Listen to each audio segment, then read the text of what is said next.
সালমান শাহকে স্মরণ করে যা লিখলেন শাবনূর। অভিনয়ে স্বতন্ত্র ধারা আর ফ্যাশন সচেতনতা তাকে নিয়ে যায় ভিন্ন এক উচ্চতায়।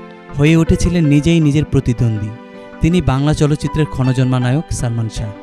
ডালিউডের অন্যতম শ্রেষ্ঠ জুটি হিসেবে পরিচিতি পেয়েছিলেন সালমান শাহ শাবনূর জুটি। দর্শকের কাছে এই জুটির চাহিদা এতটাই বেশি ছিল যে তাদের 90 সিনেমাই সুপারহিট। গত শুক্রবার 6 সেপ্টেম্বর ছিল সালমান শাহর মৃত্যু দিবস। তাই তো নিজের সিনেমার প্রয়াত নায়ককে স্মরণ করতে ভুলেনি ডালিউড অভিনেত্রী শাবনূর। অস্ট্রেলিয়া থেকে একটি নতুন ছবি তুলে নায়কের একটি পুরানো ছবির সঙ্গে কোলাজ করে ফেসবুকে পোস্ট করেছেন এই নন্দিত অভিনেত্রী। মাত্র 3 বছরের ক্যারিয়ারে 27টি সিনেমায় অভিনয় করেন তিনি। এর মধ্যে শাবনূরের সঙ্গে সবচেয়ে বেশি সিনেমায় অভিনয় করেন সালমান শাহ। পোস্টে শাবনূর লিখেছেন, আজ চলচ্চিত্রের রাজপুত্র সালমান শাহের 28তম মৃত্যুবার্ষিকী। 1996 সালের 6 সেপ্টেম্বর ঢাকায় চলচ্চিত্রের বিশাল শূন্যতা তৈরি করে বিদায় নিয়েছিলেন সবার প্রিয় নায়ক সালমান শাহ।